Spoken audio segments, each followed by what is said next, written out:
On today's Pardon My Take, we have Chargers head coach Brandon Staley on the show. Awesome interview, new football guy term that will be unveiled. You have to listen for it, but it is awesome. Maybe even we'll make merch for it. I don't know. We'll figure it out, but very, very fun interview. We have a little Adam Schefter dropping a bomb about the Aaron Rodgers situation. Tom Wilson fought the entire New York Rangers. Blake Bortles possibly the Packers. Fyre Fest of the week, and our first ever card. What do you call it? Card pack? Card and wrap? We're ripping. Ripping packs. We're going to rip a pack. We're going to fucking rip a pack at the end of the show, and whatever we get and we sell it, we'll then disperse it to whoever guesses the number correctly. Honor code. Was that confusing enough? And I'll match. And I'll match times 2. Fuck, I can't do that. All right, let's get into the show. We're brought to you by our friends at Coors Seltzer. There's nothing more refreshing than a Coors Seltzer. Not only does it taste refreshing, but every 12-pack purchased refreshes the rivers with 500 gallons of water. Now that's refreshing. Available in naturally flavored black cherry, mango, lemon, lime, and grapefruit. We are on a mission with Coors Seltzer to save the rivers, so we got a Coors Seltzer scoreboard installed right behind Hank. You probably see it when we shoot to Hank. The scoreboard is going to track the amount of cases AWLs and Barstool HQ drink throughout the rest of the year. The goal is to restore 1 million gallons of river water with 2,000 cases of Coors Seltzer. If we hit 2,000 cases, Hank will have to go fishing and prove he can catch a fish with his bare hands in the East River. AWLs. No. What? You really slipped that in. I'm you reading slipped it. in. I had It's Hudson. in the ad. I had Hudson in my copy. All right, You said East? Yeah, East. Okay, East. Yeah, all right. You know what? We'll give you a shot at both. You can do Hudson and Nope. East. Alaska. Yeah, okay. So AWL's tweet in a pic of your Coors Seltzer with hashtag #LetHankFish. For every pick, we count as one case added to the scoreboard, 500 gallons. We're counting all the pictures we get and all the cases we go through at HQ, so go get out there and try it. Get Coors Light and Coors Seltzer delivered straight to your door with Drizzly or Instacart, or go to CoorsSeltzer.com/take to see where you can purchase Rocky Mountain Refreshment now in a hard seltzer. Coors Brewing Company, Fort Worth, Texas. Celebrate responsibly. For every 12-pack sold through 12/31/2021. Coors will purchase services from Change the Course to restore 500 gallons of fresh river water, max 5 billion gallons through 2021. Details at CoorsSeltzer.com. Okay, let's go. Welcome to Pardon My Take, presented by Coors Seltzer. Go buy your Coors Seltzer right now. We have a scoreboard ready to go. Tweet us your picture of your Coors Seltzer case with the hashtag #LetHankFish, and he will fish with his bare hands for a fish in the East River. Today Of is Alaska. Friday, May 7th. And I get, you know what, Hank? What do you got against the East River? There was a dolphin in the East River. No joke. There's a dolphin in the East River. The Seinfeld episode, that one always strikes in my head. It's When he went disgusting. swimming in yeah. there? Kramer? In a wetsuit? Yeah. Yeah. He was fine. Nothing bad happened to Kramer after that. I actually see all the times. People jet ski in Jet there. ski That's all the time. That grosses It's me very out. weird. It's very weird. It is strange to see anybody doing any sort of activity in nature in New York. Period. Yes. Jet skiing in the East River. I want to talk to one of those That's people. We should do it. Elon Musk should do it on SNL. Yeah, he should. He absolutely should. He should also. What if Elon just at the start of the episode he pulled an Oprah and he just told everybody in the audience he was giving them $1 million each? Ooh, look under your chair. Yeah, look under your chair. It's $1 million. It's a mini guillotine. And then he had everybody just get robbed right as they left the studio. That would be cool, Get his money too. back. I also would like to see Elon Musk. I mean, I don't think he has self-awareness, but it would be funny to do like a board meeting at, is it Musk? What's it, Tesla? Tesla, the boring That's company. Musk. Yeah, the boring company. That's what I was looking for, where they just reinvent things that we already have, like that time that Elon Musk tried to invent the subway. You know, it would be very funny if he just straight up announced that he bought the Yankees and then dissolved the Yankees immediately. Yeah, or The Yankees are no more. what if he starts a show and he creates a super league? That'd be funny too. I Yeah. like that. And everyone's invited. Could you, if you're a fan of soccer, can you say no to a super league that invites everyone? No, I don't think you can. And that would truly be super. And it should be countries instead of teams, and instead of club teams, they should play once every 4 years. Yeah, but U.S. doesn't qualify Sometimes, most of the time. most of the time, and when they do, they're not good. Right. Yeah. Well, except for that time we drew against Portugal. That was a huge result. No, Spain. No, we beat Portugal. And we drew against Spain. We drew against Spain. Whew. We just lose to Ghana every year. Watch out. Soccer knowledge going crazy. I could actually see him doing something where he injects himself with CRISPR technology, the RNA stuff, and makes himself part Shiba Inu to drive up the price of Dogecoin. He better drop some Doge on Saturday night. See that thing go to the moon. All right. So we got a few things. Let's start with Tom Wilson. He fought the entire Rangers. PFT, you were there. It kind of goes to exactly what we were saying on Wednesday, that the problem is the NHL not having. They basically got like the goon is extinct in the NHL. The fighting has been phased out of the league.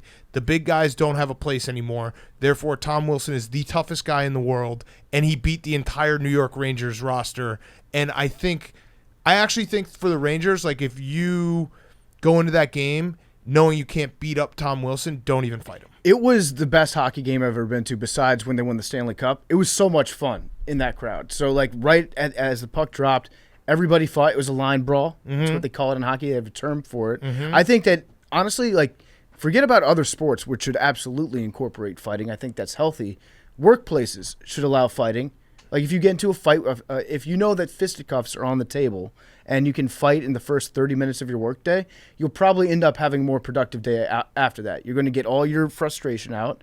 Like, Jake and Hank would probably be at blows right now after the ass whooping that Jake put on Hank in Stoolstream Stadium today. Barstool. Did you just invent the plot to Fight Club? Yeah. Except you should be able to talk about it. Got it. And yeah, you should absolutely. It was such a fucking fun game. But you're right. Tom Wilson doesn't have, like, he's the apex predator now. Yeah, there's no counterpoint. And listening to Eddie Olczyk between periods go through the list of the Rangers roster and just saying, this guy, he couldn't beat up Tom Wilson. This guy, Tom Wilson probably could have fought his way through the entire roster and the front office, which halfway doesn't exist anymore. And come out a winner at the end of the night. Yeah, so to make it even worse for the New York Rangers, James Dolan fired the guys who were in charge of the rebuild, who all Rangers fans are really upset.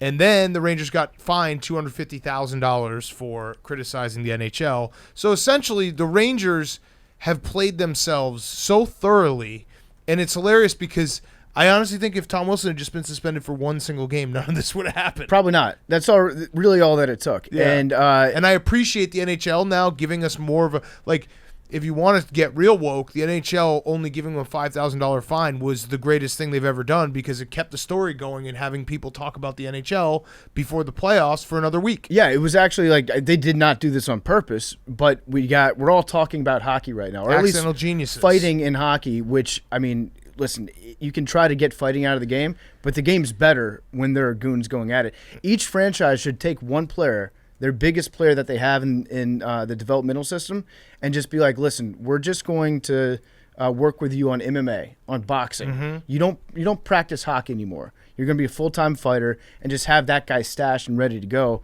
and have that guy at the end of your bench for every single game. It would have been very funny if they had just brought up a guy from the minors just to get punched by Tom Wilson. They should have, if the Rangers really were thinking about how to really maximize the exposure, they should have just signed Jake Paul.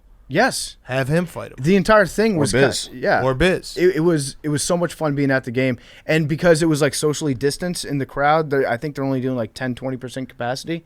There was enough space between you and the people around you that even if you were rooting for the Capitals, somebody else was rooting for the Rangers, there was no like threat of violence between the fans because you'd have to get up, walk a couple steps, unmask. It's like a waiting period for a handgun. By the time you get to the guy, you're like, you know what? I don't want to do this. I've walked up 3 steps already. I'll just go back to my seat. Right. But it was a lot of fun. A lot of people are saying that James Dolan now choosing to focus his attention on the Rangers is what's actually tearing the team apart, and it's why the Knicks are good right now. Yep. It's like a 3-year-old with a bowl of spaghetti in one hand and like a bowl of cereal on the you can only fuck up one thing at any given time if you're James Dolan. Ooh, that's... The thing is... I would say that's not true. He is... You could definitely... A child could definitely fuck up a lot of things at the same time. A kid could, but I don't think James Dolan is competent enough to fuck up 2 things at the same time. He might... don't tempt him. That's a bold... The people who are listening to this show who are diehard Knicks and Rangers fans have James Dolan in their life are being like, fuck you, PFT. Do not give him a challenge. Don't test him. I think that... So there was one other thing that the Rangers did that continued to play themselves.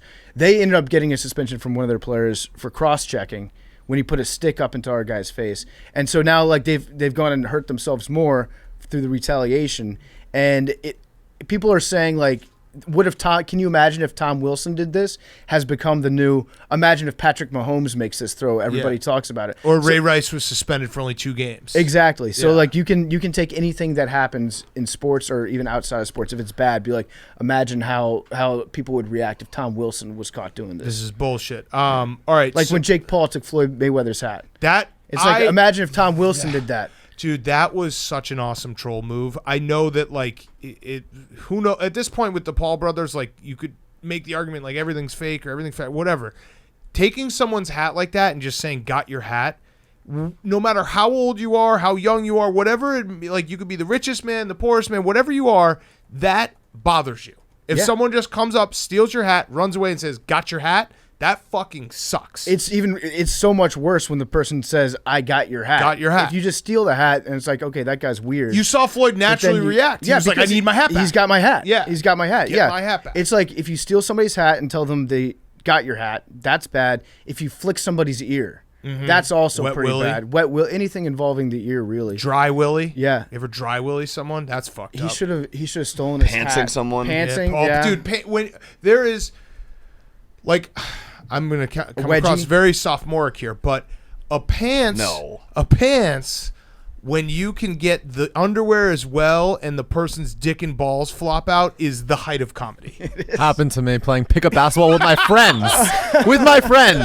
Well, full pants. Like if I were Elon Musk, if I really wanted to make everyone laugh, I would just go up and pants Lorne Michaels on air. Be like, hey, Lorne, I want to do a skit where you're wearing basketball shorts. And just fucking pants him, dick and balls flopping out. Funniest thing I had to ever. drop my shirt like below to pull it down. Like you bend your knees and like crab it's walk so over. awkward. Like if I could Middle do of like the court. a Kings of Comedy tour, it would just be people getting pantsed and puking. Farting too. I'm just describing Jackass, which I love. But getting yes. pantsed as you're pushing somebody in a shopping cart into a tree. Oh my god. Comedy doesn't get any better than that. It's the best. All right, so the other story we had. Adam Schefter revealed that he dropped all the Aaron Rodgers news. It was an accumulation of information, I think he said, on draft day. People are very upset about that. I actually think I kind of love it by Schefter. All right, I actually have a question for the big J in the room. Will they be teaching this course in Syracuse and saying, hey, this was wrong, you should have reported it when either you had all the facts or the first second you had any inkling of this? Did Adam Schefter break I'll be whatever honest, the HIPAA I didn't see his is? tweet. I just saw you saying there's a potential of Blake going to Green Bay. Okay, so all right, I'll explain it to you. So Adam Schefter went on the Dan Patrick show today, and he essentially was like, this has been brewing, which we all knew. Like, that was a fact. We all knew. But Adam Schefter said, I tweeted it on the day of the draft. Like, he didn't have to tweet it then. Right. He tweeted it then for maximum effect. Sure. Basically getting the entire world talking about the NFL. The entire world getting excited for the draft because, like, oh no, are the Packers going to trade or what are they going to do? So he sort of withheld information, but also it sounds like it was just like it wasn't one specific thing. He was just a ton of talk about Aaron Rodgers being upset. also don't believe that this is true. You think he didn't? The timing is too much of a coincidence. Of what? Of like him just randomly accumulating all this information until it reached a breaking point on the morning of the draft. Well, no, he admitted that that's not true. Like he basically said he decided to just tweet it on the draft day because it's the draft day. So I guess he just took the risk of not being beat to the scoop. Yeah, kind of. Yeah. Well, he said that he could have tweeted a week later, 2 weeks later. It's like Rothstein does the same thing. Right when the draft started, he tweeted like Charleston Southern's hosting Samford. That's a huge news. But he picked that specific time to do it. Then when he put it out, it was very funny to see like Rap Sheet have to jump on it and be like, yeah, I'm also hearing this too. Yeah. It was almost instantaneously like, no one man should have all the power that Adam Schefter has in the NFL. If he on a Sunday morning, if he tweets like Taysom Hill is being investigated for murder, Sean Payton will probably bench him that day because he's like, oh my God, this is true. And then Rap Sheet will be like, yes, I'm hearing he stabbed somebody. Yeah. Those are the rumors going the one on. thing they do teach you is it's always better to be right than be first. But it did feel like Schefter basically tried to cause chaos. Well, he tried to cause chaos, which I actually He's the Joker. He is the Joker of the NFL media complex. Yeah, and this is where the line. This is kind of the crux of my question, Jake. Is Adam Schefter's a journalist, but he also his job is to get people to watch ESPN. Yeah, right? that And did both. more people are going to watch the draft if they think Aaron Rodgers might get traded during the draft. So I think that was kind of what he was going for. It worked. What do we do here? I don't think there's any Big J regulations that go against what he did. I think you have to Interesting. stop teaching the "it's better to be right than first" lesson. It's better That's Internet 101. You be first. Do they have a No. class in Yeah, you be first and you be loudest, and that person ends up being right. That's new media, Jake. Yeah, or do they have a class that's like the number one goal is to make money for your company? Not when I was there. That's what I would teach. Yeah, there was comm law. I took comm law with like libel and slander. The differences. I think there's an ethics class. But Yeah, no, everything that you're describing sounds a little too ethical for my tastes. Yeah. I want my insiders just straight up making up like fake arrest charges just to move the point spread in whatever. Well, we have an position they insider that sometimes just makes stuff up and hits news half the time. Who's that? R.I.P. Leroy. He's dead. We You had. just That was- incorrectly Jake. reported that my dog was alive, Jake. That was libel. Or slander. Libel is slander's like libel's- then and then. Who knows? I'm pretty sure libel is written and slander is spoken. Who knows? so you Who slandered my cares? dead dog. Have Congratulations. some respect. apologize. There's been too much dead dog talk. Did on they this teach you episode tenses already. in school? Have or had? Yeah, comm 101. Pent versus Com pint? 101. Yeah. You must have got an F. Either way. No. I'm going to stick up for myself. At Leroy Insider. Yeah, What? that's true. That does still exist. The He account wasn't talking. exists. Yeah, he was talking about the account. Yeah, I said the account. Oh. My grandmother's dead too. Would you like to discuss her? Does she have an account? I don't know. Maybe. And she might have burners. I don't think what I just did was bad. I don't have any grandparents left. You can say whatever the Last fuck tweet you from want, Leroy Jake. Insider. He's a fat dork. Hashtag the masters. Oh no, he switched over Bryson briefly to be DeChambeau. the Bryson handle. DeChambeau tracker. Yeah, yeah. Yeah. The all handle's right. still the same. I do think, as an owner of the Green Bay Packers, I kind of agree that they haven't surrounded Devontae Adams with enough talent, and it's probably time for Aaron Rodgers. I'm officially authorizing trade talks to begin with the Washington football team. How gallant. Yeah, so if you need a quarterback who can cover the spread against Tom Brady in the playoffs, Taylor Heineke's your man up in Green Bay. Facts, which the Packers did not do against Tom Brady. All right, so the other fallout of this is that now it's rumored that the Packers are looking for a new quarterback. They only have one quarterback on the roster, Jordan Love, and obviously Aaron Rodgers, but Aaron Rodgers refuses to play for them as of right now. So they're looking for someone else for camp. Blake Bortles has been floated out there. I think maybe a coach on the staff knows Bortles or has coached with Bortles. Well, was LaFleur, was he in Los Angeles when Bortles was there at all? Maybe no. They I don't have think so. familiarity. No. Someone on the staff. I saw there was someone did the linking where it's like this would make sense for this reason. I was Blake like, Bortles okay. knows the Packers' system of making it to the championship game and losing. Correct. So Blake is possibly going to be a Packer. I texted him. I said, please don't. Please don't. I've decided I'm going to choose friendship over rivals and hope that Blake finds a job in the NFL, and I'll root for him anywhere he goes. And what I just said is completely not true, but that sounded good, right? Did he respond? Yeah. I'm What'd not he say? gonna say it because I don't want to ruin his. He said, "Who knows?" He didn't say no. He said, "Who knows?" So it would be That's not what he said. He it'd said be- it may happen. it would be And I very said, funny. I'll root for you. It'd be very Not. funny if Blake Bortles became like a Hall of Fame caliber quarterback after arriving in Green Oh, Bay. so funny. For the next 16 years. One of the funniest. No, I don't. But you didn't let me finish. Yeah. But Justin Fields was a little bit better. Got it. That whole time. Hall of Fame plus. Hall of Fame, yeah. First ballot, Yes. and then Blake Blake's- gets in on the yeah, second one because he's right. a gentleman. Yeah, right. But yeah, that will suck. I don't know. Blake The doesn't want to go. NFL It's too cold. It's too cold. Yeah, he doesn't know what snow looks like. It's too cold. Can you imagine that? Yeah. Blake, Come on. Yeah, I want Blake to do well, and the NFL is a better league when Blake Bortles is in it. Fact. If it happens to be in Green Bay, and if he happens to just straight up ball out for the next 16 years, I think that's wonderful for everybody. Yes. We're protecting the shield, Big Cat. Yeah, no, It's I'm good for the rooting for him. league. I'm Yeah. rooting for Blake Bortles, and if he goes for the Packers, I will root for him there. Not. Okay, anything else? We got a great interview coming up with Brandon Staley. Any other news we need to get to send everyone off into the weekend? I'm trying to think. Trying to think. And I'm thinking, and I'm thinking, and I'm thinking, and I got nothing right now. Anyone got anything? No, it's gonna be a fun weekend. It's going to be a great weekend. I think I think it's going to rain in New York Summer's back. again. Yeah, Do you know what Summer's sucks back, about, though. Summer's back. I feel very excited about this summer. Do you know what sucks about the rain in New York? It's hot rain. No, it never like fully commits. Like it's never like, and when it rains in the Midwest, it like rains. In New York, it's like just it slightly spits on you for like 3 days straight. It's hot rain that you can sometimes confuse with the air conditioner drops. Like Yeah. sometimes you don't actually know if it's raining or not. Right, just like I want my rain to like show up and fight me like a man. Rain, don't just do this little drizzle all day shit. It just kind of like it inconveniences you. Right. It's the wet willy of precipitation. Right, you can kind of be out, It's but like you can't. annoying. You don't know what to wear. If you wear long sleeves, your arms get hot in the jacket. Wet willies are really dry willies though. Do it. Stick your finger in your ear and then put it in someone else's mouth. That sounds like something It's very gross. Marshawn would do. Yes, it's very. He gross. probably has done it. Oh, do you see Messier said that he knew how to fix the Rangers? Oh, I would love to see Mark Messier try to fix the New York Rangers because he's just basically saying they're not tough enough.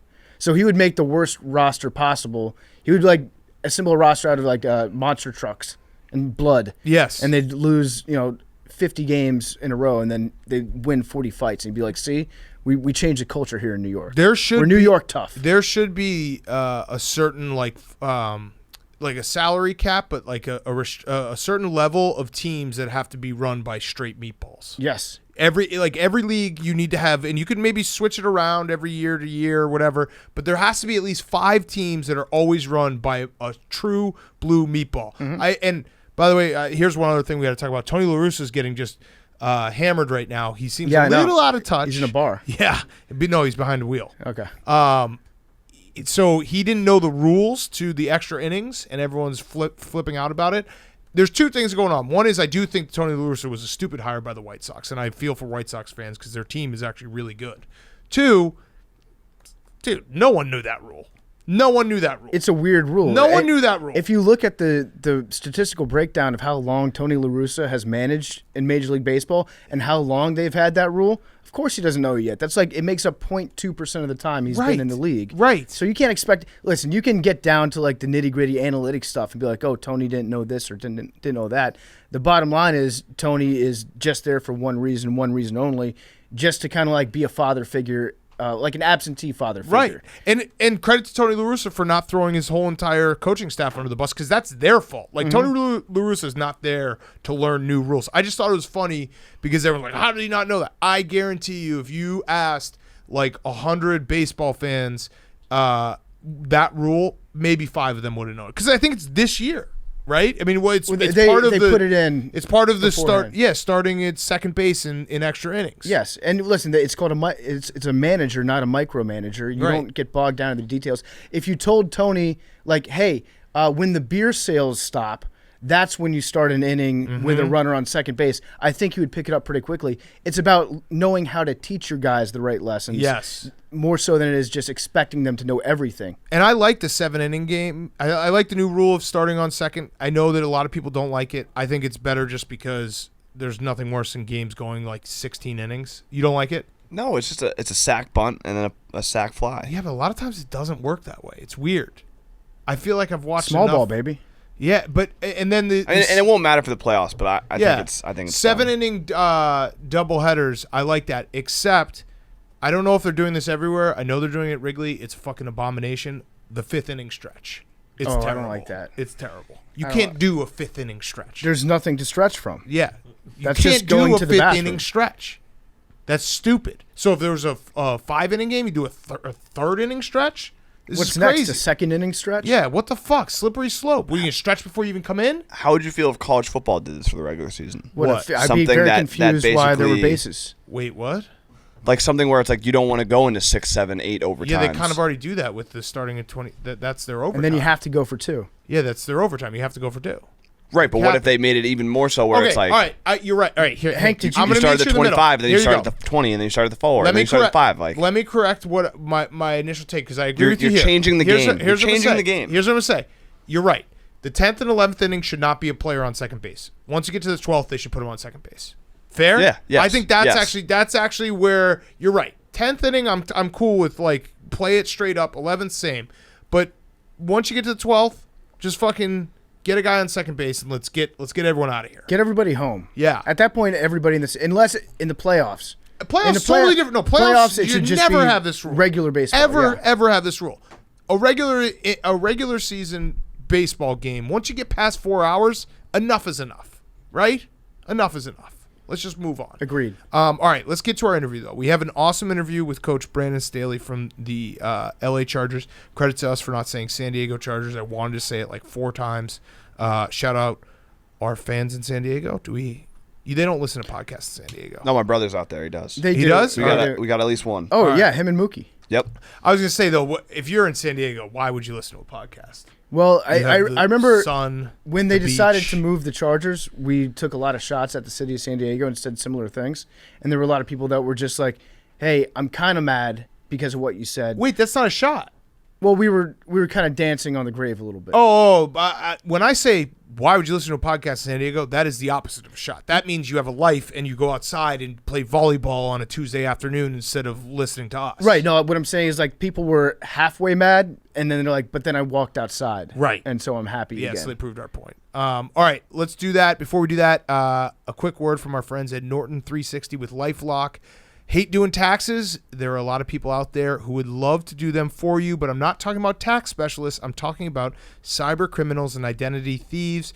During tax season, your personal info, like your name and social security number, may be emailed and shared more than usual. Criminals can steal info from your devices and sell it on the dark web or use it to commit other crimes even years down the road. In other words, tax season is a great time to be a cyber criminal, making it the best time to protect yourself by using Norton 360 with LifeLock. This tax season, opt in to cybersecurity safety. Help protect against cyber criminals from stealing the info shared on your devices, spying on you over Wi-Fi, or stealing your identity. No one can prevent all cyber crime or identity theft or monitor all transactions, but you don't have to let cyber criminals make tax season extra taxing. Save 25% or more off your first year of Norton 360 with LifeLock at norton.com/PMT. That's 25% off at norton.com/PMT. Norton.com/PMT. Do it right now. Make sure that you are safe when you are online. We're also brought to you by our friends at 3Chi. 3Chi is the industry leader in Delta 8 THC products. All products are formulated by a biochemist and made in the U.S. with USA grown hemp. 3Chi's Delta 8 is a federally legal version of THC and is a more functional alternative to marijuana. It gives an amazing buzz and great body feel, but with a clearer head and less anxiety and paranoia. It's available online at 3chi.com. That's the number 3chi.com. And at retailers around the country. Must be 21 to purchase. And remember, this is not CBD. It is psychoactive, and it will give you a buzz. So please use responsibly. Again, go to 3chi.com, the number 3chi.com to shop for Delta 8 vapes, gummies, tinctures, and oils that can be used to make homemade edibles. Use code PARDON at checkout to receive 5% off your order. Code PARDON at checkout to receive 5% off your order. So go check them out.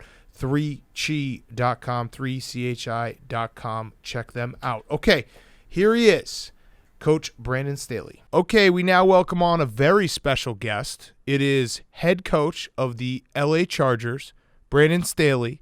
Awesome to have you on, Coach. Let's start here. I was looking at your resume. It's insane, your ascension to head coach in the NFL. You 5 years ago, were coaching at John Carroll, and now you're the head coach of the LA Chargers. Have you had a chance yet, or is that something that might not happen until you week one, where you're like, wait, literally 5 years ago I was coaching at John Carroll University, and now I am the head coach, one of 32 in the NFL. Yeah, time has gone by awfully fast. My son Colin's 6. He's lived in 6 states in 6 years. So we've been moving. But I think it doesn't make sense to a lot of people, this timeline. I think the people who know me well, it makes a lot of sense. At John Carroll, guys, if you investigate that place and who was with us at that place during that time, we had a really special run. We had a lot of awesome players. And then, the coaching staff that I was with, 5 of us are in the NFL right now. 3 of us were coordinators. Dave Ragone with the Atlanta Falcons. Frank Ross is the special teams coordinator of the Texans. Chris Shula, who's a great friend of mine, is with the Rams. Jonathan Cooley. So we just had a really special group of coaches there. And, I tell people, guys, like coaching at John Carroll is a lot more like coaching in the NFL than most anywhere in college football. I mean, it felt like that was an NFL environment every single day. And it's a place that's really shaped me. It's a place that's really close to my heart. And I certainly wouldn't be here without that experience, for sure. I feel like you can say that about the entire state of Ohio. It's like everybody in Ohio is a coach for some sport or another. What's it about that state that growing up there just produces all sorts of coaches? Well, I think specifically, I'm from Northeast Ohio, the Cleveland area, right along Lake Erie. So Northeast Ohio, that's just football is king there. And I think that, I was fortunate. One of my high school coaches, Bob Ridley, he played at Michigan for Bo Schembechler. And so I had a really, formative high school experience playing for a high school legend who, he's in the Hall of Fame there. And so I learned a lot of good football at a young age. And I just think that area has expressed itself at all levels of football. And I think, guys that I coached at John Carroll now are high school coaches, back in, the state of Ohio in Cleveland. One of my former players, Marty Gibbons, he actually announced the Browns' 2nd-round pick at the draft. Gibby, I mean, he's a captain. He's a safety for me. I was kind of bummed out. I wanted him to, announce the Chargers pick, not the Browns pick. So, it's one of those special places where football is king. And, I was fortunate to grow up there. What do you do in interviews that make it that people just have to hire you? Because you were kind of a hire from Sean McVay that people didn't expect when you went and were the defensive coordinator for the Rams last year. Then this year you get hired by the Chargers. Everyone's thinking Justin Herbert. They're going to go offensive guy. They got to find a way to push him to the limit. And then they hire you. So what's your secret? Do you have an Excel or something? What are you doing in closed doors in these interviews that's impressing everyone? Yeah, I just think being a complete coach, I think that's something that I've always tried to be is a complete coach, a guy who has command all 3 phases of the game, guy who can, lead, teach, inspire, a guy that has command over not just, the football side of things, but, just from like a management perspective, personnel, sports performance. There's so many components to being a head football coach. And I feel like, I've kind of invested my life in sort of knowing that, and I think that it's not just being a defensive coach. I played quarterback in college. It's, hey, my offensive background is a big reason why I'm here today. And then knowing that the kicking game is one of the most important aspects of winning and losing an NFL football game, and how you have to build a team that can stand the test of time. And how do you put that team together, and then how can you teach? How can you motivate? How can you inspire? Do you have the pulse of your team? How do you do that? You got to know that, coaching an offensive lineman in his 12th year is not the same coaching an offensive lineman in his first year. And, I think that what I've tried to be is a complete coach, learn as much as I can about the game, and then also know that I don't know it all, guys. I don't know it all. And being willing to, try to, surround myself with really special people that can help fill in the gaps, and, also being a good listener. I think that, a big reason why I'm here is I've been fortunate to coach a lot of special players. You guys know in Chicago, I was there with Khalil Mack, Akeem Hicks, Kyle Fuller, all these guys, Roquan Smith, Leonard Floyd, all those guys I was with at the beginning of my NFL career.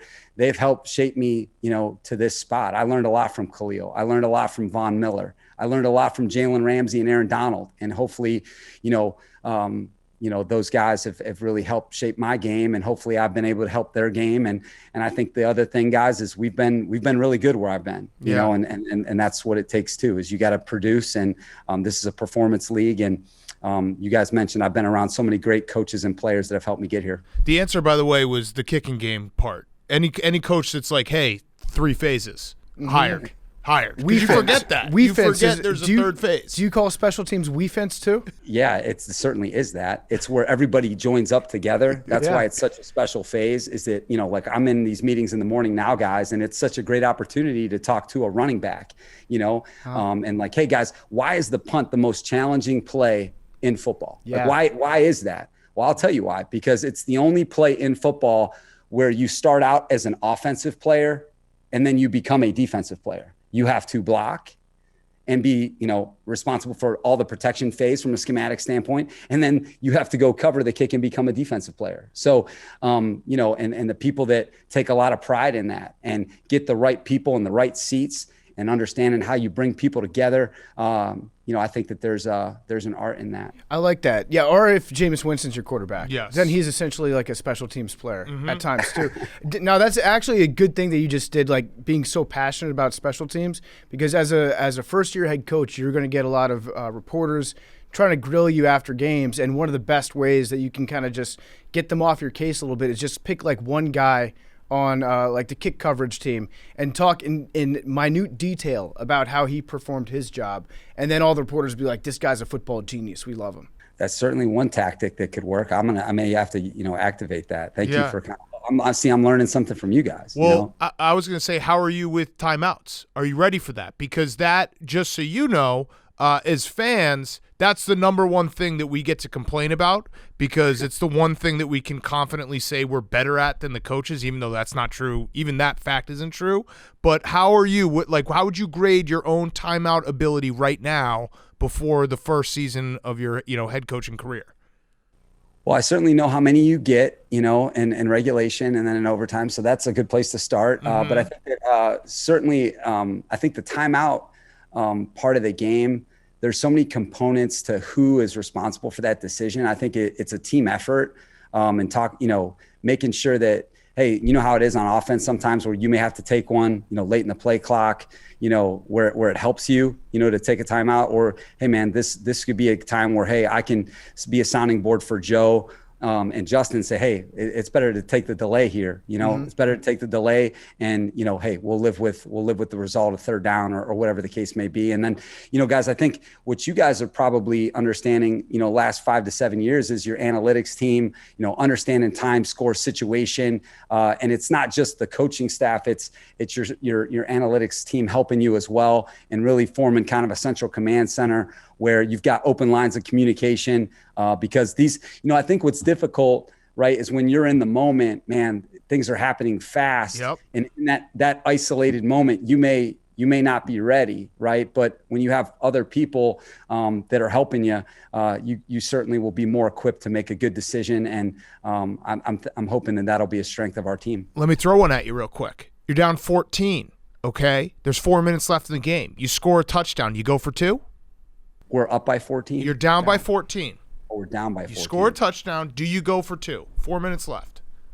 Well, the analytics would tell you to do it. There we go. All right. I like you, because that's really the only analytics thing I understand. So it's the only thing it's the only thing I'll criticize you about if you screw that up. So just don't screw that one up, okay? The thing about it, that was kind of a pressure-packed moment, because I think the one thing that I've learned, guys, because I think you got to be open about this. The one thing I've learned is like, hey, winning the game in regulation, right? Because there's that, hey, play for a tie, or, hey, we want to win this game in regulation. I think there's that movement that I think more people are aware of now.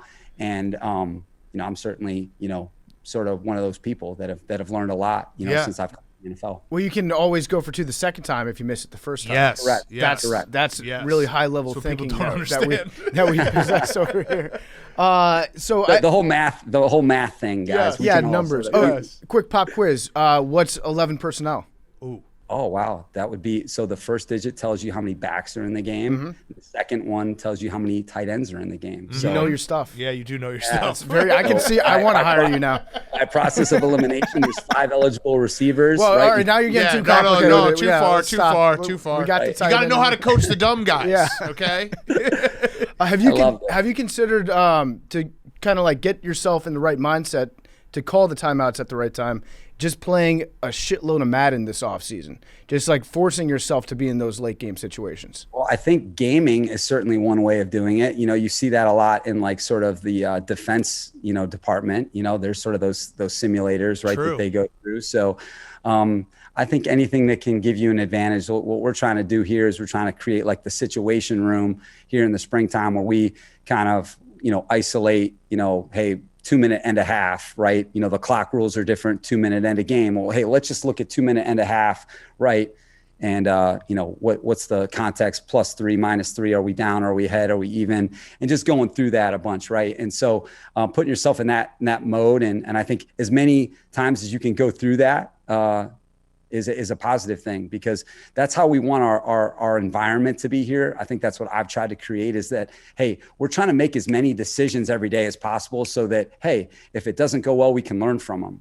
But if you create an environment where people aren't like forced to operate like that, then when the game happens, you're not going to be ready. So hopefully it'll express itself in the fall as being, something that works for us. Yeah. So you feel free to get nerdy on this one, football nerdy, but I'm very curious. Vic Fangio, he has been a great defensive coordinator. He's obviously a good coach with the Broncos.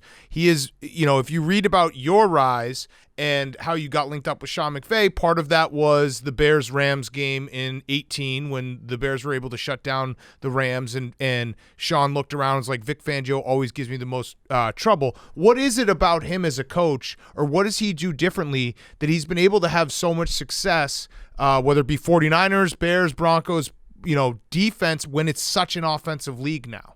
Yeah, Vic's special to me. As you know, we had a great run there in Chicago. And that night that you're referring to, that was a special night, and our guys came to play that night.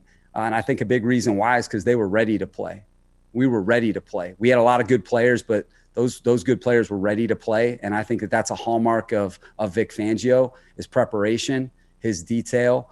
I think that, number one, he knows how to utilize his personnel wherever it is. It's been a little bit different wherever he's been.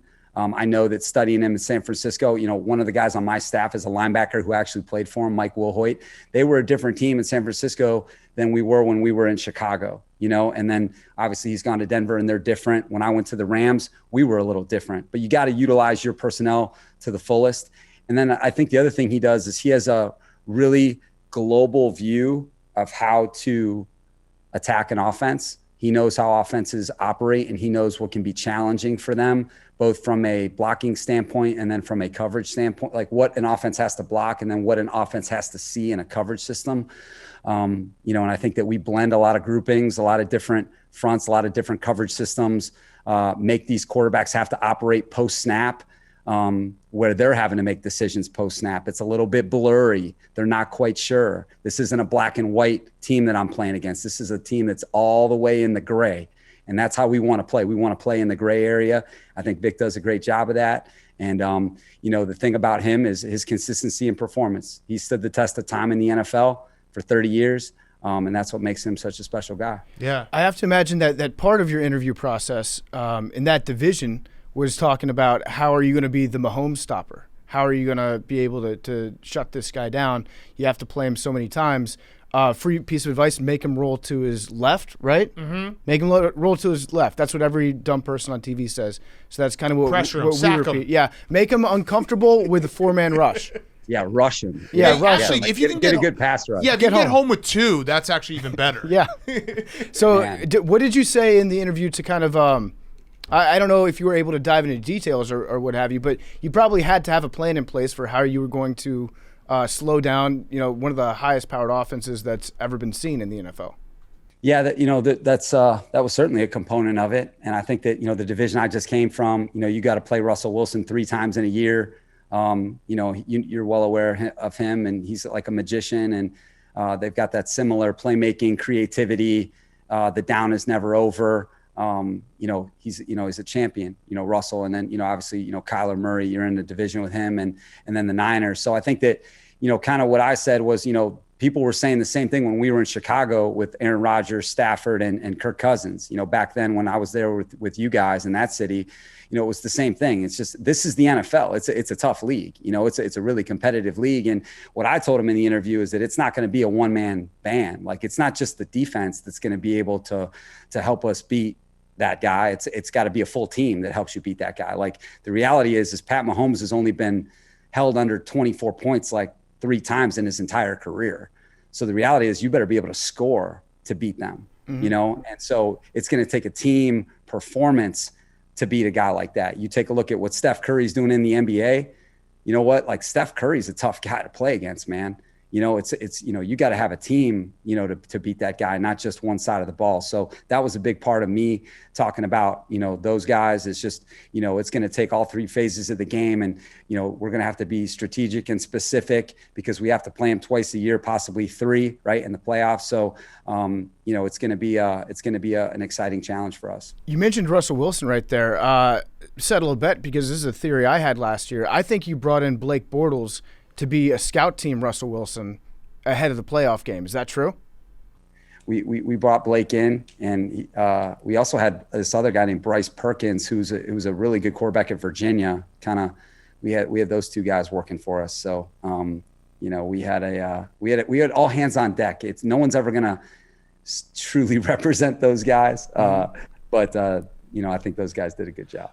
So last year, going back to last year and how good that Rams defense was, one of the hallmarks that you guys had was just how good you were in the second half. You guys just shut teams down in the second half. What does the halftime look like? Are you able to implement that many changes in a halftime situation and change? This is a really stupid question, but I'm always thinking, like, if you go in and you change a bunch of stuff, but they also change a bunch of stuff, how the fuck are you going to be able to keep ahead of their changes? So explain that to me like I'm a 5-year-old. You make like a really good point there. And so, because that's a true statement, what you just said. So I think what we do is, I think we have enough inventory in our plan that we can get to in the second half. Maybe it hasn't shown itself in the first half, but we can get to it in the second half, where it's not something new that we created. It's something new that we've practiced, that we're prepared for, that we can activate, that maybe they haven't seen. Or maybe there's something that happened in the first half where, hey, they're hurting us doing something. Maybe it's just, hey, we've talked through it more, and we're just a little bit more certain about how to play it. And then I think that the thing that I've tried to do when we go in is get the feedback from the guys, what they're comfortable with. And when you have strong relationships, you can talk through things quickly, because what people don't understand, guys, when you go in there, it's not like you have all this time to sort of big time powwow and like, hey, fellas, like, let's get a coffee, sit down, like have a seat. We're nice and neat. Okay. It doesn't really work like that. You have to move quickly. So I think the thing about adjustments, guys, is that it really reflects the command your coaches and players have with the plan, and the trust and relationships that you have, because that's what adjustments are about to me. Yeah. Yeah. We're going to get back to Coach Staley in a second. Before we do, I want to talk to you guys about our good friends at Roman and their Roman swipes. Most guys have tried different ways to last longer in bed, but thinking about baseball doesn't always work. The folks at Roman, an online men's health company, are changing the game with Roman swipes. It's the secret to longer lasting sex. Roman swipes are a clinically proven way to last longer in bed. They're effective, they're easy to use, they're fast acting, but they don't require a prescription. Roman can ship swipes to you in discreet, unmarked packaging, and each swipes packet is small enough to hide in your wallet for whenever you need it. They're super easy to use. You just take the swipes out, you swipe it on, you let it dry, and then you're good to go. That's it. So go to getroman.com/take. You can get your first month of swipes for just $5 when you choose a monthly plan. That's getroman.com/take. Now here's more Coach Staley. Have you thought about bringing Boltman back? Yeah. Do you know who that is? Do you know who Boltman is? I would be lying if I said yes. All right. Okay, So that's you've probably okay. given it no thought then, Yeah. because we can educate you real quick. Boltman was the unofficial mascot, the super fan of the San Diego Chargers. He was just a guy that had a giant lightning bolt for a head. No, that's not just what he was. He had a whole he was immersed. It was like an immersive experience for him, where he became a bolt of lightning wearing shoulder pads. Yes. Very unfortunately, he is abandoned. He's retired. He's retired himself. But I feel like it would be good for the franchise, for the morale of the franchise, as it's kind of establishing a home there in Los Angeles, if you brought Boltman back, or at least extended an olive branch to him and welcomed him to the team facility. Yeah. It's pretty much what's your super fan outreach program look like? Yeah. I think the bolt is such a linked, like, sort of symbol. Like, that thing, I think, has got a lot of weight in terms of, I really think that there's power in that. And you mentioned a key word, which is so crucial to football success, which is morale. Mm-hmm. You can never have enough of it. So however we can increase our morale, I mean, I'm talking in the the littlest way possible. We're looking to add that edge. So the mascot could be a huge deal. Yeah. Boltman, if you're listening, now is the time to strike. Yeah, and I don't want. Listen, I'm not trying to tell you what to do. He's not a mascot. He's a super fan. Big difference. Okay. Yeah, that's a big, for sure. Yeah. There's a difference. Yeah, I mean, he showed up to City Hall and tried to keep the team in San Diego. One of the greatest pictures of all time, in full Boltman regalia. And also, mascots get paid. Yeah. Super fans do it for the love of the game. Yeah. Right. Volunteer spirit is much different than a mercenary. Yes, exactly. Have you thought one of my favorite things that happens every year? We haven't had it because of COVID in the last 2 years, but every year when the NFL coaches go to the owners' meeting and they take a picture looking into the sun, and I break it down. Have you thought about that picture yet? Because I'm sure you've seen the picture. Have you thought about where you like? Because I can give you some tips. Like, guys will squeeze you out. There's weird spots that you'd be, whether you wear sunglasses or not. Have you thought about that? I'm aware of that. Okay. Sort of give you a preview of what could be happening in the draft room. You know, I went with competitive casual attire.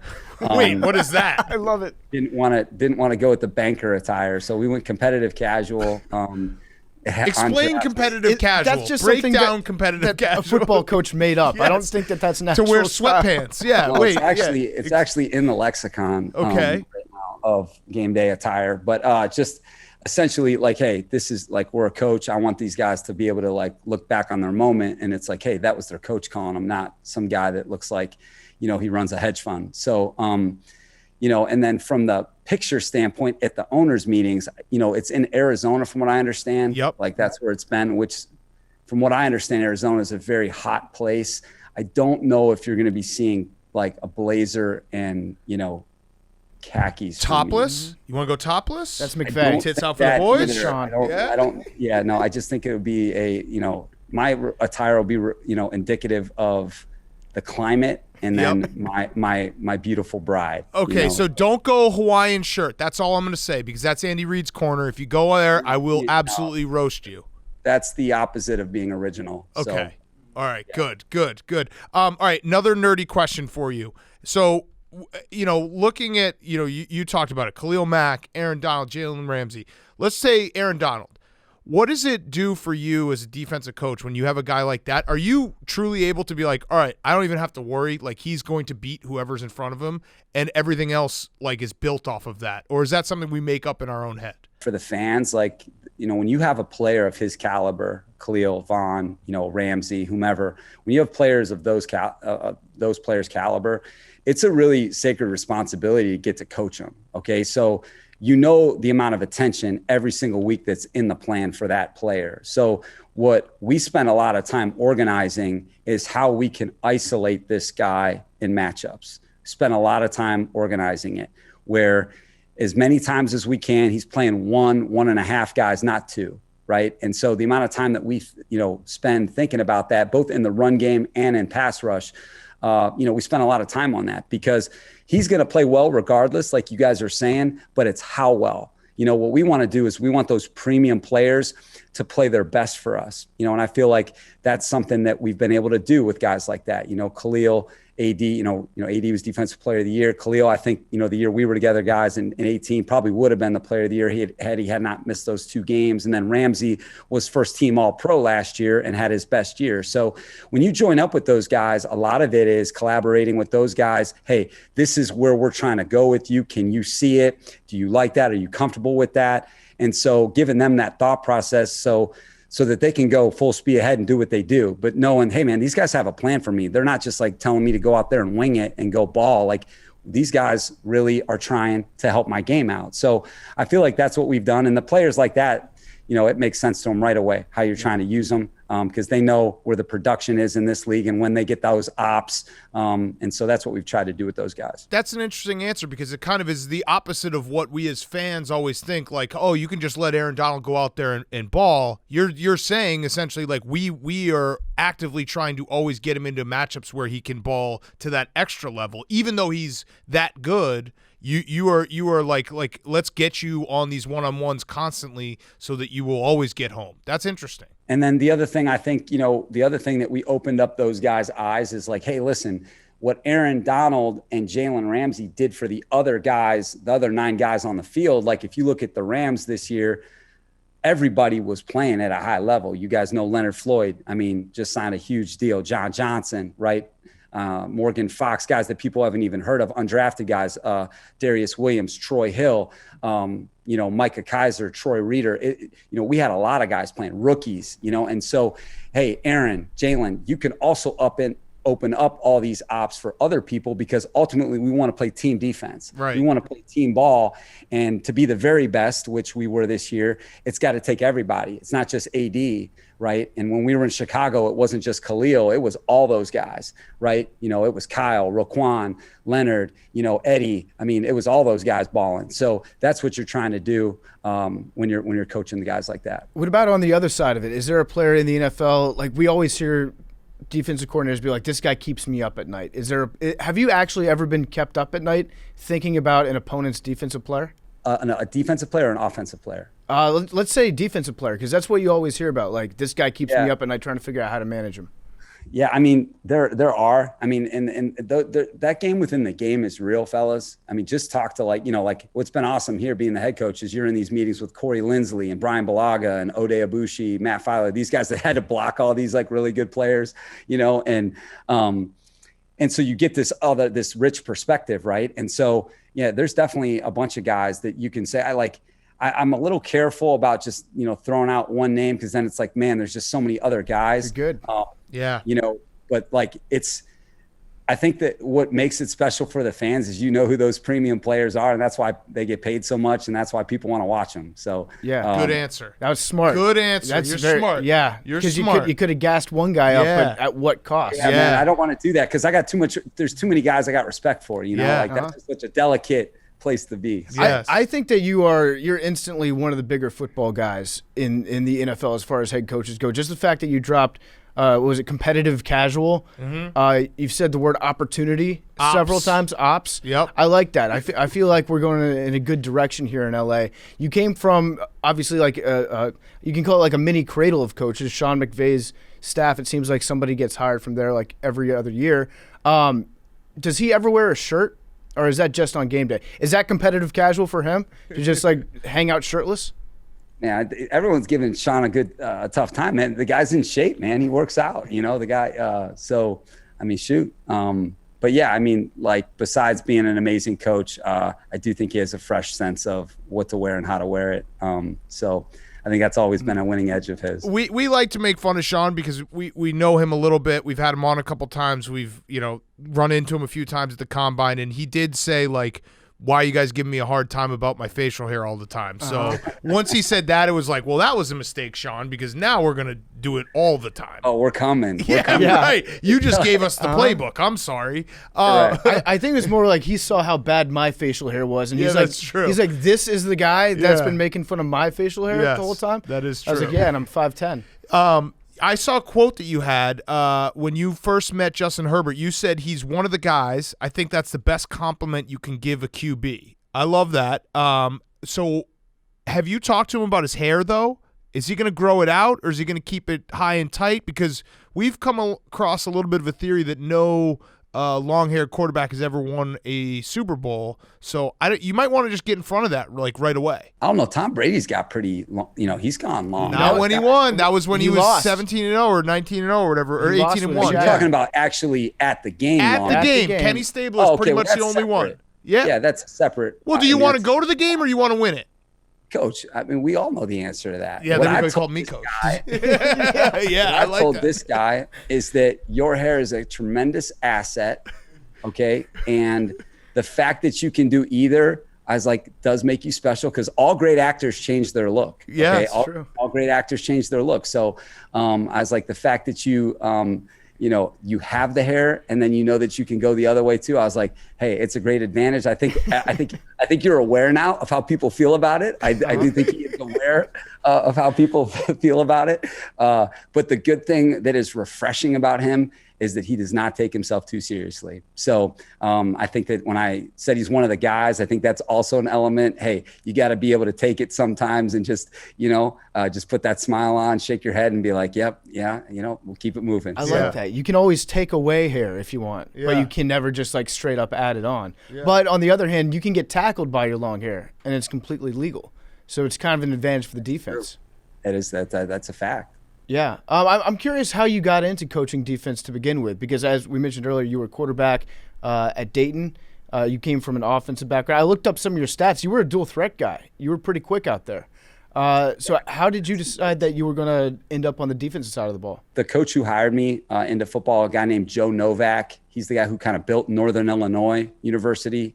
He was the guy kind of at the beginning of that. And Coach Novak is a huge mentor for me. He really he's a Northeast Ohio guy as well. But he liked the fact of taking a quarterback, to coach the defensive scout team. You're used to being in the huddle, and taking that lens and being able to kind of operate the huddle that way. And so he kind of had that vision for how he wanted, the defensive GA to be, as a guy that, hey, can make this clean operation so that we can run more plays, and then he felt like, hey, a quarterback is usually responsible for 22 guys on the field. It could be a really easy adjustment going to the other side. You got this perspective. And so, I just said, yes, sir, and got to work. But he's a guy that sort of had that vision for me and gave me that first opportunity, and just never looked back from it. Dumb question. Do you get to decide what colors you wear every single Sunday? I think I'm a part of that movie, yeah. Okay. I think I'm part of the production of that movie. So, all right. So then the follow-up is, what's our strategy for the Powder Blues? Are we doing it only in special occasions? Are we doing it maybe getting on a run? I think most people would agree, probably the best uniforms in all of sports. You guys just had new uniforms released, but that is going to be a very interesting thing, probably the most challenging thing you'll have to tackle as a head coach. When do you bring out the Powder Blues, and how long do you keep them out? Well, just really excited to have the Powder Blues, because it's, the brand, right, is a big deal. And our team has certainly killed that aspect of it. As you guys know, our digital media team is awesome here too. So I think having relationships with our guys is also very important.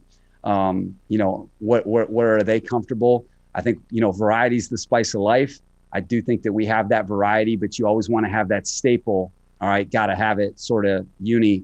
And I'm glad to say that the Powder Blues are a big part of it. It's an opportunity. Having the Powder Blues is a massive opportunity that you got in your pocket other teams don't have. Yeah. So you got to take advantage of it. What about your personal game day attire? I'm guessing it's probably competitive casual, but do you have you figured out where you're keeping the challenge flag? Because now it's an important item that you have to be a steward of almost. And you don't, as a first-time head coach, like, you have to have that stuff thought through, like front pocket, back pocket, etc. That's right. Probably back pocket guys. Not going to be the sock for sure. It'll probably be back pocket, because you have the walkie-talkie thing that you want to have in the front, and then so probably back pocket. So hey, man. Yeah. Smart. All right. Since we're at the stupid portion of this interview, I'm trying to get better as a gambler. I'm not going to ask you any questions about point spreads or anything, but I am going to ask you: do you own anything that could smash a watermelon, or do you ever plan on smashing a watermelon before a game? The second part of that question, no, can't see that. Okay, all right, that's actually all I need. That's all I need, because Mike McCarthy did that to me twice last year. He smashed a watermelon in front of his team, and they won both the games, and I bet against them not knowing that. So I'm just doing kind of a straw poll. Anytime we get in touch with the head coach, I'm just going to have a sheet that's like, hey, this guy's going to smash a watermelon, never going to smash a watermelon. I'm going to put you in never smash a watermelon. I think that's safe to say. Okay. And if you do, I'm going to be really mad. I'll be totally honest with you. If I find out you smashed a watermelon before a game, I'm going to be pissed. I'm really pissed. What you got to do at this point now is, after a big win where you cover a spread, you have to just say that you smashed a watermelon after just to mess with Big Cat. Like, it would honestly make my year. It would melt me. It would melt me.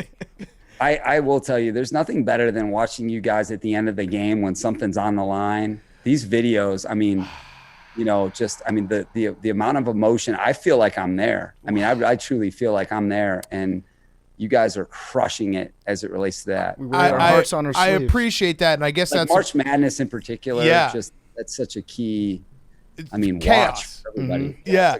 All right, so that's a perfect segue to my last question, because I have to ask it, because if I don't ask it, everyone's going to be like, why didn't you ask this? Obviously, you're on the sideline for Cody Parkey. What was that like afterwards? Oh, guys, man.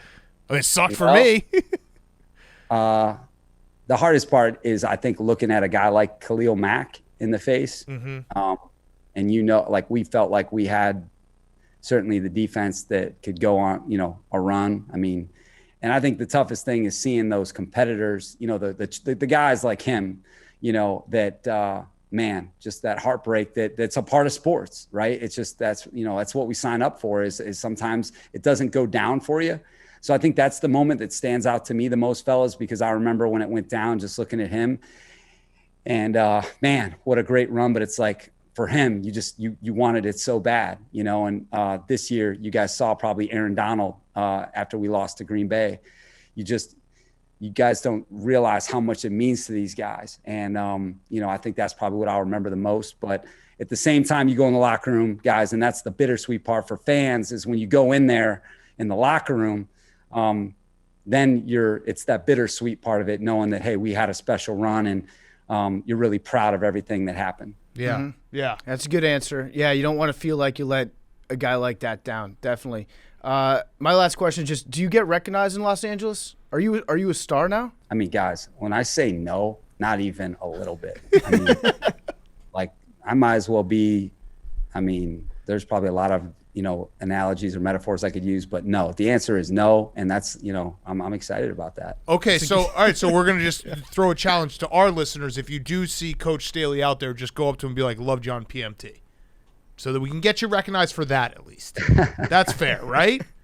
Could be. I'll give you some feedback okay. on that aspect of it. I seriously me and Josh will get back to you on that. Perfect. I love it. Because that's always our that's like the highest compliment we ever get is when a guest is like, yeah, I get stopped and people like mention PMT and that we're like, that's perfect. That's our best marketing out there. No doubt. It's like the pizza review deal. Like I mean, like I actually, one of my relatives down in South Florida was just watching this guy and like went to that pizza shop. Yeah. Right. And it's unbelievable what you guys are doing for people. It's awesome. We're going to get you noticed. Yeah. Yeah. Now, I don't know if that's the same thing. I don't know if we want. No, it is. Get the exact same Coach thing. noticed. You're gonna regret saying this. Yeah. Because now people just go up to like any white guy with short dark hair wearing Chargers gear and be like, "Are you Coach? Yeah. Loved you on PMT."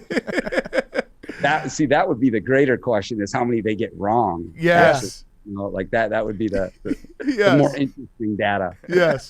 All right. Well, Coach, this has been awesome. Best of luck. And you're a recurring guest now, so we look forward to maybe talking to you in the future. And thanks so much for your time. Good luck.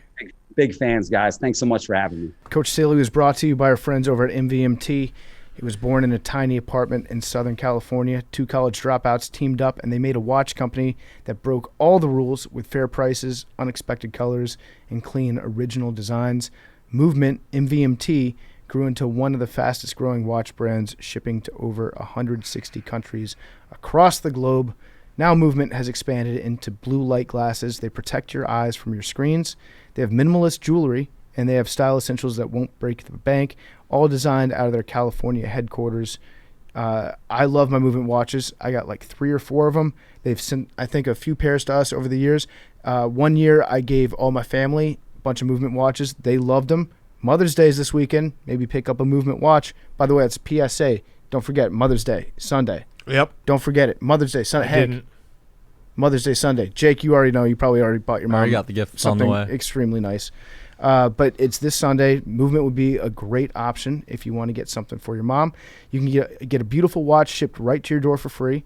If you don't love it, you can ship it right back for free also. Movement watches have the look and quality of a $400 to $500 watch that you're paying for at a department store, but they cost a fraction of the price because they were built online. They own their own process from start to finish. If you want to elevate your look with style that won't break the bank, join the movement. Get 15% off today, free shipping, free returns by going to mvmt.com/pardon.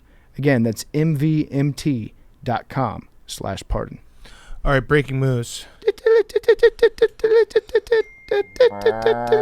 we're recording this, Blake guy on Twitter, Garrett Savage just tweeted me saying Matt Nagy totally farted on the herd, and he has video. So let's play it. And you two are obviously the premier we're experts. fart on fart air. forensic analysis. So here we go. I'm nervous. Psychologically, you get into a season, you're 4-4, and you're thinking to yourself, I'm in a battle here. Psychologically, you get into a season, you're 4-4, and you're thinking to yourself, I'm in a battle here. I don't know. Inconclusive. Inconclusive? Inconclusive. I didn't even hear it. You got to send me the clip. We'll pump it in. We'll have in to the show, check. but We'll have to Alright. send it to Law and Order. Ask VU. Damn. Not as conclusive get as in there. PFTs. No, Shut up, I'd agree. Hank. Shut up. I'd agree. There's On no a fart. scale of not fart to PFT, that's a... PFT's wet. No fart. Diarrhea fart. No fart. I got dry farts, bro. Oh, man. All right. Hank, your Fyre Fest of the week. And we're ripping packs, by the way. Oh, Yeah, by I've the been way. looking at this all day. Can I rip mine first? Yeah. So the Before the Fyre Fest? So obviously the football guy term that we're going to be going now with is what was it? Competitive casual. Competitive casual, It's which is when perfect. you and I was talking to a friend of ours who used to play for a team that Coach Staley coached on. It's pretty easy to figure out. I'm lost. Yeah, who it is? He says he's a huge jumpsuit guy. So that's, That's competitive casual. casual? Yeah, competitive casual Okay. at all times. I just love the term competitive casual. Yeah. Because it implies that like you're dressed. You could go to work, but you could also get into a fight with somebody on the street. Yeah, at it's any like given time. it's like hardcore leisure. Yeah, hardcore. It's khakis, but they've got 2 folds in them from carrying your tins of chew around. Yeah, all the I don't time. even know. I think you might not even have to do it khakis. I think it might just be the type of it might be sweatpants with a zipper on it. That might be competitive casual. Joggers with a holster on the side. Yeah, or like the joggers that are like, you know, at the bottom they have the rubber band that actually makes it like so it doesn't just flop everywhere. That's competitive casual. That's all you need. Yeah. Bulletproof romp hems. Yes, there we go. It's a romp hem, but it's got the plate carrier in the Yeah, front. competitive casual. All right, you're ripping. Are we ripping? Are we ripping packs? I'm ripping. I've gotten right. all trash before. I got an RJ Barrett, a red one. I don't know. All right, so we're looking for a signature. There's one signature in this pack. Ooh, CJ McCollum. Ooh, nice. Ricky Rubio, Tyrell Terry, Cam Reddish, Juan Hernandez Gomez, This is great. This is great. Kareem Prince. People are like, Ooh, damn. This is Michael I got Porter Big Cat's favorite player on a Uh-oh. sweet red card. Chris Paul. Ooh, nice. Chris Paul, number we don't 93. respect him enough. Hank, I got a fearless Kevin Garnett. Timberwolves. I got a downtown Kimba Walker. Cam Johnson, Rudy Gay. Rudy Gay's still in the league? Wow. I got Milton. our boy RJ Hampton. Nice. Ooh, I got an Allen Iverson. Wait, you guys aren't gonna believe this. No. I got Melo. This is wild. You got LaMelo? Carmelo. Oh, Carmelo, that that's is wild. wild. That's And you wild. went to It's Syracuse, wild. and he went to Syracuse. Shake Milton, 131. All right, that was terrible radio. But yeah, my Fyre And Fest. PFT and I still have another pack. I broke my foot playing ping pong, and I don't know if I'm ever going to be 100%. Pretty much, It's pretty the much broken foot. Worst It's injury in throbbing baseball. right now. I'm sitting here. I've been, trying not to make noises and whimper, but I can feel it. I don't know if I'm going to be able to take my foot off because it's so swollen. You think it's Jones fracture? Yeah, I'm going to have to go to the doctor tomorrow, I think. gotta Maybe even the ER. Wait, this is the signed one. What RJ is it? Hampton. Oh, got a hell signed yeah. RJ Yeah. Hampton? Hell yeah. Dude, Congrats, case Bubba. that thing. I got a Seth Curry prism. I think they're all let's see. prisms. Yeah. Prisms. Patrick Beverly. He's I don't even good. know. Oh, Blake, Pistons. Let's go. Let's put this up somewhere. We'll put this right here. Tyler Bay rookie card.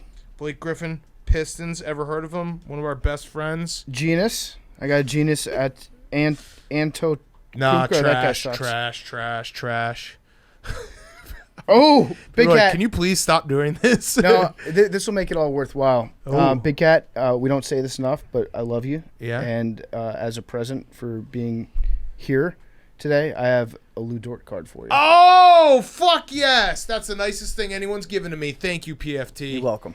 Wow. Big Cat gave me I a did deli give you earlier and a today. Caruso. And a Caruso. I was just giving and a JJ Barea. I was just handing PFT all the white guys. I got a Short Kevin guys. I got a Kevin Herter for you. We were in a meeting with the guy from Golden. Was it Golden Auctions? Yeah. And he was probably very confused because Big Cat was just literally handing me white White players guys, the little entire. white He's like, "Here you go, PFT. You'll love this guy." All right. What was your Fyre Fest? Oh, you broke I your broke foot. my foot. Yeah, you broke your foot. Pretty much. I think fully. Have you tried drinking smart water No. or the Russell Wilson concussion water? I think I'm just going to keep my shoe on tied really tight. That's all you got to do. That's honestly, if you never take your shoe off, you will not have a sprained ankle. I've definitely learned that from playing basketball. I mean, you guys got to ask him how he broke his foot. How'd you Ping break pong, your because foot? it wasn't from the ping Wait, pong. first of all, will you ever be 100% again? I don't think so. Okay. And how did you break your foot? I kicked it cooler. And why? You know how it goes. I was just, Who were you playing? I was Doesn't matter. That's irrelevant to the okay. story. Were you- That has nothing to do with my Fyre Fest. My Fyre Fest is just about my foot. Were you excited and you were happy and that's Something why like you that. kicked Yeah, it? I was definitely worked up. Yeah, you sure were. I won't say the guy's name, but this injury, like kicking a cooler and hurting your foot, is a very somebody type of injury to have happen to them. Yeah. We got 2 names we don't say right now. So you decide, listeners. Well, it's pretty obvious because I actually am confused myself, so I don't know how obvious it is. Well, it could be there's a nerd and a jock version of 2 names we're not saying. Got it. Voldemort. Got it. And both could kick The reason I'm coolers. here. Correct. That's true. Yeah. Well, and yeah, both ways. The reason why we love you and the reason why you're here. Heck, This is now the worst I was that ju- we've Okay, I just got it. ripped cards and then just that's a good point. Inside Like, jokes. I don't. You know what? inside jokes that we don't even understand inside this room right now. You know what this is? So this is actually great advertisement for the YouTube channel because Yeah. like hearing us open BFT. packs of cards sucks ass, and I'm sorry that you had to Yes. sit through that. But you know what kicks ass is watching somebody else open packs of cards. So someone hit me up on Twitter and said that we gained 4,000 followers on after we talked about the YouTube channel on Tuesday. And if at that pace we would hit 500,000 by July 13th, I don't think we'll hit that pace because that's a lot of people every single day. But And the listeners don't have it in them. yeah, they don't have it in them. No. We're not going to hit 500,000. We're not going to be able to do the live stream. they're listeners, they're not watchers. It's too bad. August 15th, 500,000 by August 15th. We will start doing different content that we can put up on the YouTube that won't be part of this podcast. So you might as well subscribe. We'll to hold get the- it when How it much does it happens. cost? It costs $5. To Colin Cowherd. It doesn't cost anything? It's free. It's free. It's free. But why wouldn't we want to get money from this? Because then on the YouTube channel we can sell dick swipes. Got it.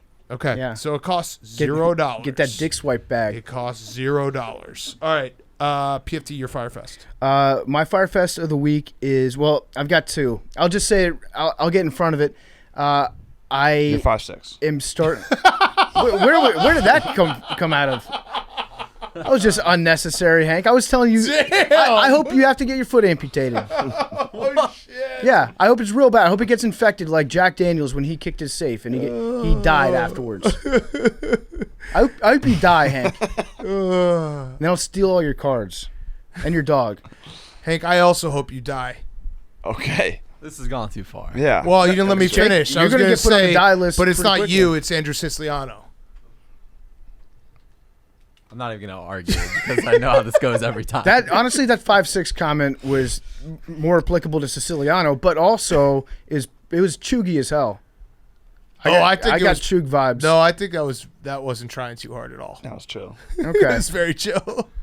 5'6". right, so what's People your- are genuinely confused when they see me and I'm not 5'6". Because you're 5'5"? Yeah, like I thought you'd be taller. What's your My Fyre Fest is I'm starting to get Team of Destiny vibes from the Washington Capitals. Oh. Because Cap's back. Two very That was a highlight. That was a championship DVD starting Yes. Game last night. Boys It in was the, the Championship DVD would start box. with, and the puck is dropped, and everyone's Yeah. fighting. everybody was in the box last night. It was like a sick bar that you're now allowed to go back to in New York. It was awesome being at that game, watching like the guys just enjoy fighting other people. Uh-huh. It got me going. And then TJ Oshie Yep. scored a hat trick Yep. on the day that his dad passed away. I don't know if I've ever told this story. I definitely haven't said it on the podcast. But the night that they won the Stanley Cup, it was the night that like TJ, he was like on the ice with his dad, and he gave that quote about like, my dad doesn't really remember anything anymore, but I know that he's going to remember this because it was like a magical moment. He woke up the next morning remembering it. But he got on the same elevator I was in one of the casinos. TJ Oshie? TJ Oshie did. Nice. And right after the cup, he was like, he had like tears coming out of his eyes. He was crying, but he had like the biggest smile on his face at the exact same time. And I just thought to myself, like, that is a drug that will never be replicated. Like, if you're just experiencing all your emotions at once. Yes. So I've loved the guy ever since then, loved him before that. But Captain America. Captain America. I'm starting to get Team of Destiny vibes. Okay. From this, and Cap's back. Put a little tickler file on it. I like it. I like the call. Dan Orlovsky dropped the hottest cap of the year on us. Yeah, that's got to be the end of that. Well, once you got cool guys like Dan Orlovsky and Dave Portnoy getting I was about to say on the Dave's cap talking train. about it on BFFs. It's Yeah. really. No. We're back, baby. At least you were like a week early. No, I Dave. was like a month early at least, and now I gotta start thinking about another phrase. I'm thinking, now that's paper. I tried to bring back now that's paper a while ago, but I feel like the time's right. Yeah. No, that's you go with bet. I like bet. Too soon, though, when when someone says like, "Oh, I'll meet you there," you bet. bet. Lickety split. I like that. I like bet. Bet. Okay, I'll Bet do. always sounds cool when know what? someone says that. Like, "Oh yeah, let's meet at 1:00." Like bet. I'll try to work one bet and one now that's paper into next week's podcast, and we'll see which one sounds worse, yeah. and then I'll go with that one. What about on dogs? Oh, On God? dogs? On dogs. What are you talking about? What's the one I'm gonna start doing? What did you guys tell me I had to start doing? Big ups. Yeah. What about one love? No, I think on dogs. out on On dogs this. would play like it's like for real, like on dogs, on dead dogs. Shut the fuck up. On dogs. Damn. I don't like where It's this a good podcast is phrase. going. On Damn. dogs. Damn. All right, my Fyre Fest is I now am like laughing at like the dad humor. Do you see that guy went viral for his press conference? It's kind of actually like Joey Molinaro's, which are always funny videos. But talking about like a press conference after dealing with his kid all day, and I thought it was the funniest thing ever. What do you say? Well, he especially when he's like, yeah, we went with a snack 30 minutes before dinner, and then all he had was 3 bites, so that's on me. And I was like, yep, Been there, done that. I always try to go chips hard. So you're And then someone asked, like, is that talking about you or your son? I was like, dude, do you think that I've ever had a snack slow down my dinner? you're fully into I don't know. into Yeah. dad life now. Yeah, I mean, it's okay. we got to get you on totally those commercials where you go to the hardware store with the dad coach. Mm-hmm. I'm ready for it. Except, no, fuck that. Have you had any reflection on your snow day? I saw there was a lot of confusion over those. No, over because those. I loved snow days as a kid. I was giving a zag. I said it beforehand. I was giving a zag. I was giving an counterpoint. alternate counterpoint for discussion. You were playing And then it devil's was- advocate. and it was distilled into this. I hate snow days. And then whatever. What can you do? I'm sorry once you it, hate once snow it, days. Once it takes course, you just don't think you can do. Yeah, the cat's out of the bag. Yeah. What are you gonna do? And then Billy came. Oh, I can't say his name. Oh, He valiantly came out to working less, and I couldn't believe it. I've Very noticed. off-brand. I've noticed that Billy is going out of his. I just said Don't it say again. Don't say it I've again. noticed he's going out of his way to let us know that he's Correct. now listening to the This show. is- He's definitely looking for extra credit. Extra credit given. There it is. Boom. Liam, do you have a Fyre Fest before Jake does his? Then we wrap up. I actually do. I threw up yesterday morning, and Are you pregnant? no, Oh. just from like sinuses or something. Like, I don't know. It was like it wasn't even like a food throw up. It was just like I woke up yesterday morning and just like immediately was like I feel like I have to throw up. randomly. Dude, are And I did. allergies really bad right now, Allergies Jake? are back Yeah. big time. Okay, because I Yeah, but actually mine are much worse in Florida than here. I Mine aren't had that bad I here. sneezed like 4 times in like 3 consecutive days, and I thought I had allergies. Then I remembered I'm just an alpha. and I just always said, have "Fuck Zyrtec no." on me if you need. It's always in my No, I backpack. said fuck no to it, and now I'm cured. All right. But it felt like allergies. What it Yeah. would feel like. It's bad though. The pollen's out there. I think it's just always good to have something in your back pocket that you can blame anything that goes wrong on. Well, it's That's why I lie and I say that I have allergies, because And that's- if there's yeah. anything that's remotely wrong with my day, it's the pollen. right. That's how the whole office got coronavirus. That time you came in and said it was allergies. I came in and it was just because I stood next to a tree for 2 minutes, and then next thing you know, everybody was dead. Yeah. All right, Jake. Yeah. I was about 3 inches away from getting my head cracked open today. Yeah? In the stool streams What? room, the rock paper scissors table. But you didn't. Yeah, but the thought of it was scary, and it's enough for a Fyre Fest. So now you're thinking, like, this whole time, what if I'm actually dead right now? I So could be in the I ER. almost Right got You now. on hit by the borrowed subway time? earlier. Yeah, You're gonna start appreciating life more. yeah. It's like in Fight Club. Your next meal will taste better. Did you watch Fight Club Everything's last gonna night? I went to the Rangers Capitals game. That's true. You The did. table shattered, and it was very close. Whoa. I'm okay. Hank, You got a pretty much broken skull. Yeah. You could be dead. How Oh, many, Zyrtec commercial. What are the Oh, odds? this how many, is how many Google times ad. have you watched it back and been like, damn, I almost died there. Damn, look. A few. Look how close I came to dying. Phew. All right, that is our show. Also, quick shout out, our good friend Sam Schwartzstein works with Rachel, who's a big AWL, who's going through chemo and is just working her ass off still too. So she gets a shout out. Shout out Rachel. Shout out Rachel. Fuck Keep cancer fighting up. everything, yeah. And also maybe don't have to work all the time. I'm gonna give you a day off. Okay. Boom, Rachel, you get a day off. There it was. All right, numbers. 42. 8. Jackie Robinson. 18. Wait. 8. We I'm just going with 23. 81. Hernandez. Oh. What is that? I can't see Show it. yourself, 47. Fuck. 47. We've had that before. AK. Not our first time. Chris Cooley. See everyone on Monday. 4th. Mountains time. are blue. Parrots will selflessly help each other out. Love you guys. Great fact. Actually, by the way, Jake, I want you to start giving us big J facts.